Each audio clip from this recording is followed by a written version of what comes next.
Alhamdulillah, alhamdulillahilladzi radiya lana al-islam dinan wa arsala ilaina sayyidana Muhammadan nabiyyan wa rasulan wa anzala alaina al-Qur'ana kitaban matluwan. Ashhadu an la ilaha illallah wahdahu la syarika lah, syahadatan لا يقبلها إلا ظالما وطغيانا وأشهد أن سيدنا محمدا عبده ورسوله شهادة تدل الإنسان إلى الإحسان. اللهم صل وسلم وبارك وعظم على سيد الأولين والآخرين سيدي ولد آدم يوم الدين سيدنا ومولانا محمد وعلى آله الطيبين وأصحابه الأكرمين ومن تبعهم بإحسان إلى يوم الدين. أما بعد فيا عباد الله، أوصيكم ونفسي بتقوى الله. وقد أوصانا الله تعالى في محكم تنزيله أعوذ بالله من الشيطان الرجيم بسم الله الرحمن الرحيم يا أيها الذين آمنوا اتقوا الله وقولوا قولا سديدا يصلح لكم أعمالكم ويغفر لكم ذنوبكم ومن يطع الله ورسوله فقد فاز فوزا عظيما. وقال رسول الله صلى الله عليه وسلم لزوجته عائشة الرضا رضي الله تعالى عنها: إن الله تعالى ينزل ليلة النصف من شعبان فيغفر لأكثر عدد من شعر غنم كلب. رواه الترمذي وأحمد وابن ماجه واللفظ له. صدق الله وصدق رسول الله صلى الله عليه وسلم. Hadirin jamaah Jumat yang senantiasa ditambahkan keberkahan, kebahagiaan dan kenikmatan oleh Allah Subhanahu wa taala. Pada masa kekuasaan Bani Umayyah, tersebutlah dua orang ulama besar yang meriwayatkan hadis kullu bid'atin dhalalah, setiap bid'ah merupakan kesesatan. Dua orang ulama itu bernama Khalid bin Mi'dan dan Luqman bin Amir. Sebagaimana disebutkan di dalam banyak catatan sejarah bahwa umat Islam pada masa kekuasaan Bani Umayyah mengalami kemajuan yang sangat pesat di berbagai bidang, termasuk pula di bidang ekonomi. Umat Islam ketika itu mampu tampil menjadi masyarakat yang mapan secara ekonomi, politik, dan juga peradaban. Hadirin yang dimuliakan Allah, kemajuan yang dicapai oleh umat Islam pada masa itu ternyata membuat umat Islam sedikit demi sedikit mulai melupakan semangat di dalam beribadah. Sehingga tibalah pada malam nisfu Sya'ban di abad kedua Hijriyah yang disebut sebagai masa-masa keemasan generasi umat Islam, Khalid bin Mi'dan dan Luqman bin Amir berinisiatif mengajak masyarakat ibu kota Damaskus yang ketika itu merupakan pusat pemerintahan umat Islam di bawah pimpinan dinasti Umayyah untuk menghidupkan malam nisfu Sya'ban dan menganjurkan agar umat Islam menyemarakkan kegiatan Ihya'u Lailatin Nisf min Sya'ban, menghidupkan pertengahan malam bulan Sya'ban dengan mengadakan majlis zikir, majlis ta'lim, salat qiyamul lail berjamaah, majlis Al-Quran hingga waktu subuh. Hadirin yang dimuliakan Allah, Al-Hafidh Ibnu Rajab Al-Hambali menarasikan di dalam karyanya berjudul Lataiful Ma'arif. Beliau mengatakan bahwa pada malam nisfu Sya'ban itulah Khalid bin Mi'dan dan Luqman bin Amir keluar menuju masjid di Damaskus, mengajak penduduk mengenakan pakaian yang terbaik ketika akan pergi ke masjid, menyalakan bukhur-bukhur di seluruh penjuru masjid, menghidupkan lampu-lampu masjid, sehingga orang-orang ramai menghidupkan malam nisfu Sya'ban pada saat itu hingga datang sholat subuh. Hadirin yang dimuliakan Allah, apa yang dilakukan oleh Khalid bin Mi'dan dan Luqman bin Amir itu kemudian menjadi pembicaraan di kalangan ulama. Seorang ulama hadis, guru dari Imam Al-Bukhari bernama Al-Imam Ishaq bin Ruhawayh, yang dikenal sangat teliti di dalam memahami, mengamati dan menilai sebuah riwayat, mengatakan bahwa apa yang dilakukan oleh Luqman bin Amir dan Khalid bin Mi'dan itu bukanlah merupakan perbuatan bid'ah. Wa innaha laysa bibid'atin. Apa yang mereka lakukan berdua itu bukanlah perbuatan bid'ah. Karena bagaimana mungkin seorang Luqman bin Amir dan Khalid bin Mi'dan yang meriwayatkan hadis tentang bid'ah justru melakukan perbuatan bid'ah. Tetapi para ulama Mekah berbeda pendapat dengan Ishaq bin Ruhawayh. Mereka mengatakan bahwa apa yang dilakukan oleh Luqman bin Amir dan Khalid bin Mi'dan itu tidak ada tuntunannya di dalam sunnah Rasulullah Sallallahu Alaihi Wasallam.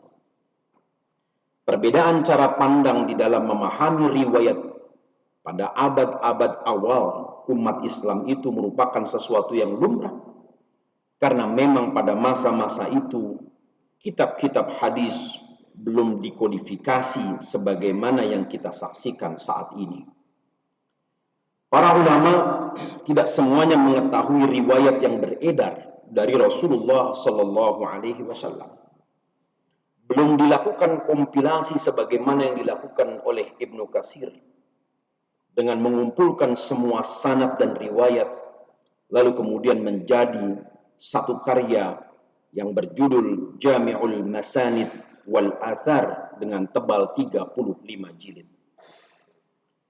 Pada saat itu Imam At-Tabrani belum menyusun Al-Mu'jamul Kabir yang merupakan ensiklopedia hadis dengan tebal kurang lebih 32 jilid. Dan pada saat itu pula Al-Imam Al-Bukhari belum melakukan upaya menyeleksi mana hadis yang benar-benar merupakan riwayat dari Rasulullah Sallallahu Alaihi Wasallam dan mana yang bukan berasal dari Rasulullah Sallallahu Alaihi Wasallam. Hadirin yang dimuliakan Allah, apa yang dilakukan oleh Khalid bin Mi'dan dan Luqman bin Amir ini kemudian dilestarikan oleh masyarakat Muslim di hampir seluruh dunia, yang mengatakan bahwa apa yang dilakukan oleh seorang ulama salafus soleh tidaklah mungkin keluar dari pedoman di dalam beragama dan tidaklah mungkin dimaksudkan untuk menyelisihi sunnah Rasulullah Sallallahu Alaihi Wasallam. Jamaah yang dimuliakan Allah, apa yang bisa kita ambil dari peristiwa diperingatinya malam nisfu Sya'ban oleh dua orang ulama salafus soleh tadi? Yang bisa kita ambil adalah yang pertama, bahwa dalam situasi apapun kita tidak boleh meninggalkan semangat di dalam beribadah, baik dalam keadaan suka maupun duka. Karena di dalam Quran surat Ali Imran Allah Subhanahu wa taala mengatakan bahwa di antara ciri orang-orang yang beriman adalah selalu membelanjakan harta di jalan Allah, dalam makna selalu konsisten menjalankan ketaatan kepada Allah, baik dalam keadaan as-sarra wad-dharra, baik dalam keadaan senang maupun dalam keadaan susah. Sehingga Rasulullah Shallallahu Alaihi Wasallam sebagaimana diriwayatkan di dalam Sunan At-Tirmidzi, beliau mengatakan, "Ajaban li amril mu'minina." Luar biasa urusan orang yang beriman itu. Inna amrahum kullahum khair. Bahwa semua urusan orang Islam itu adalah baik. Jika mereka mendapatkan kebaikan, maka mereka bersyukur kepada Allah. Dan jika mereka mendapatkan keburukan, mereka semakin dekat kepada Allah Subhanahu wa Ta'ala.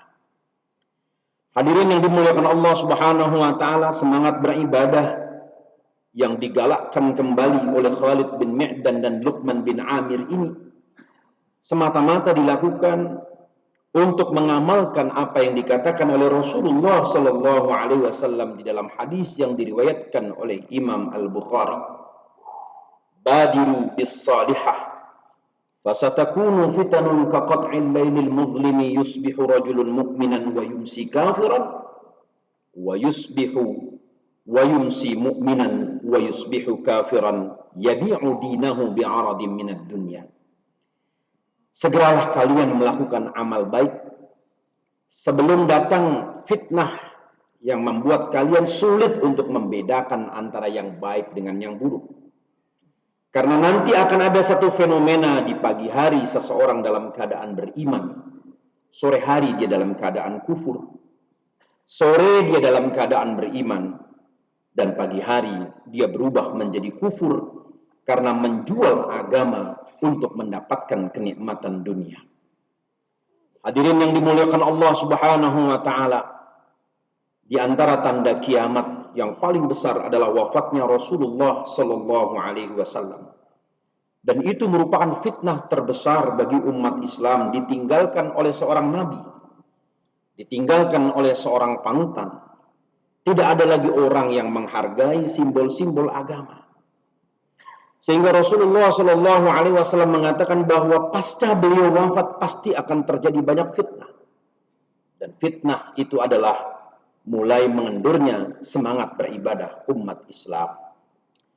Hadirin yang dimuliakan Allah Subhanahu wa Ta'ala, pelajaran kedua yang bisa kita ambil dari amalan yang dilakukan oleh Khalid bin Mi'dan dan Luqman bin Amir adalah menghargai setiap momen penting, meskipun momen itu disampaikan melalui riwayat yang lemah.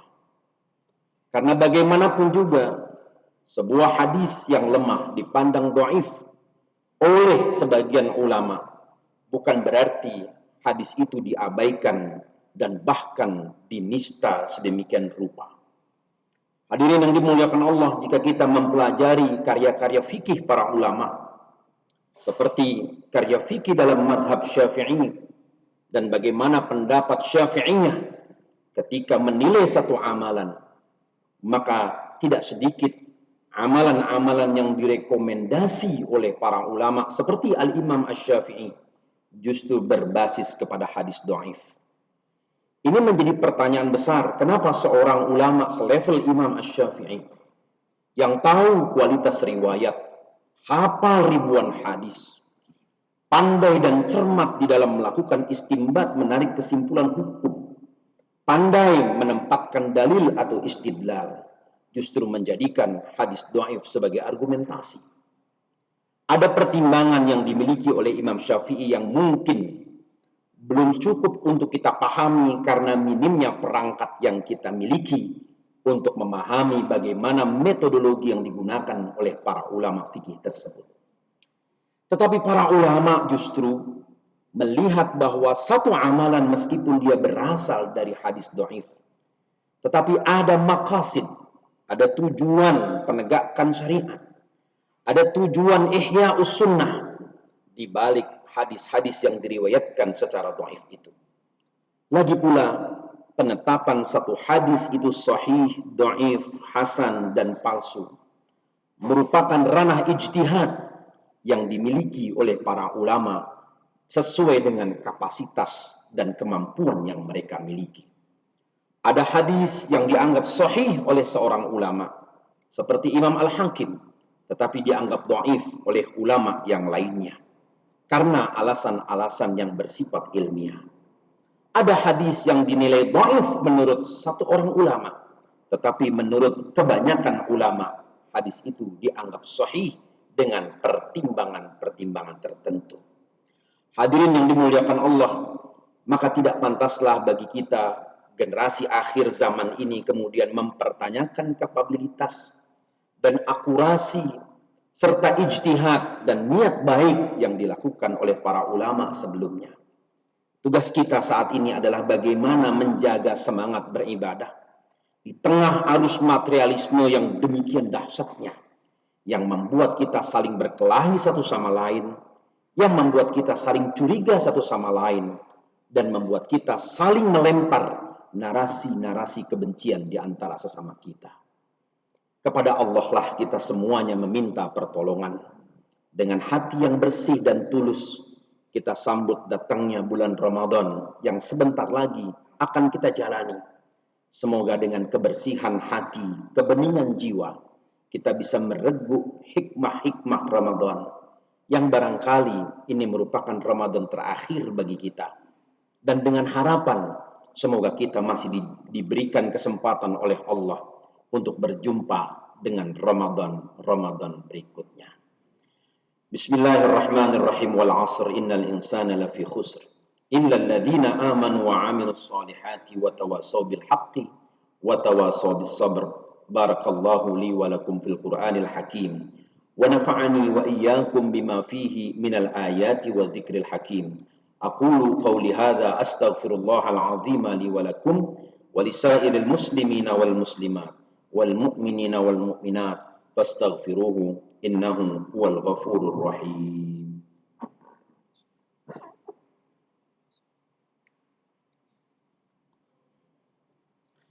Alhamdulillahi rabbil alamin wal 'aqibatu lil muttaqin wa la 'udwana illa 'alal zalimin.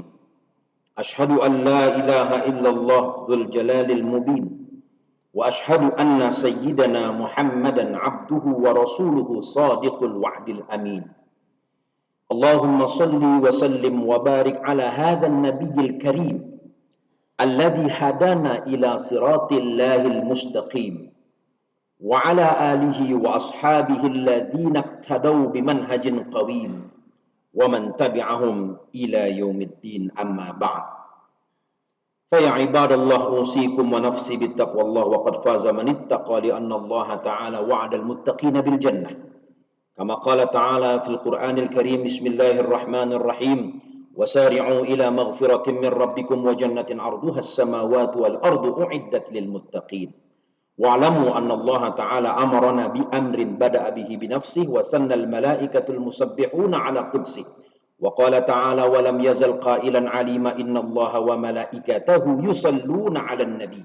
Ya ayyuhalladzina amanu sallu 'alaihi wa sallimu taslima. Allahumma salli ala Muhammad wa ala ali Muhammad kama sallaita ala Ibrahim wa ala ali Ibrahim wa barik ala Muhammad wa ala ali Muhammad kama barakta ala Ibrahim wa ala ali Ibrahim fil alamin innaka Hamidum Majid. Wardillahumma 'anis sahabati ajma'in wa 'anit tabi'in wa atba'it tabi'in wa 'anil arba'atil khulafa'ir rasyidin wa 'anil a'immatil mujtahidin wa 'anna bi rahmatillahi rabbil alamin. Allahumma ighfir lil muslimina wal muslimat والمؤمنين والمؤمنات الأحياء منهم والأموات ارفع لهم الدرجات وكفر عنهم السيئات وضاعف لهم الحسنات ويا قاضي المهمات. اللهم بارك لنا في رجب وشعبان وبلغنا رمضان وبلغ أعمارنا يا الله في كل سنة يا الله. اللهم أعنا على ذكرك وشكرك وحسن عبادتك. اللهم اغفر لنا ولوالدينا ولمشايخنا ولمعلمينا ولعلمائنا ولأمرائنا. اللهم أصلح أمراء المسلمين. اللهم أصلح أمراء المسلمين وولاة المسلمين. اللهم أصلح علماء المسلمين وأصلح أحوال المسلمين. اللهم ارحم أمة سيدنا محمد. اللهم استر عيوب أمة سيدنا محمد. اللهم انصر أمة سيدنا محمد. اللهم ارحم أمة سيدنا محمد رحمة عامة يا رب العالمين. ربنا لا تزغ قلوبنا بعد إذ هديتنا وهب لنا من لدنك رحمة إنك أنت الوهاب. اللهم أصلح جامعتنا هذه جامعة أندونيسية يا الله. Allahumma aslih li jami'atina hadhihi ya Allah, waj'alha ya Allah jami'atan mubarakatan ya Allah ya arhamar rahimin. Rabbana atina fid dunya hasanah wa fil akhirati hasanah wa qina adzaban nar. Walhamdulillahi rabbil alamin. Ibadallah, innallaha ya'muru bil adli wal ihsan wa ita'i dzil qurba wa yanha 'anil fahsya'i wal munkari wal baghi ya'idukum la'allakum tadhakkarun. Wadhkurullaha al-'azima yadhkurkum washkuruhu 'ala ni'amihi yazidkum was'aluhu min fadlihi yu'tikum wa la dzikrullahi akbar wallahu ya'lamu ma tasna'un. Aqimus shalah.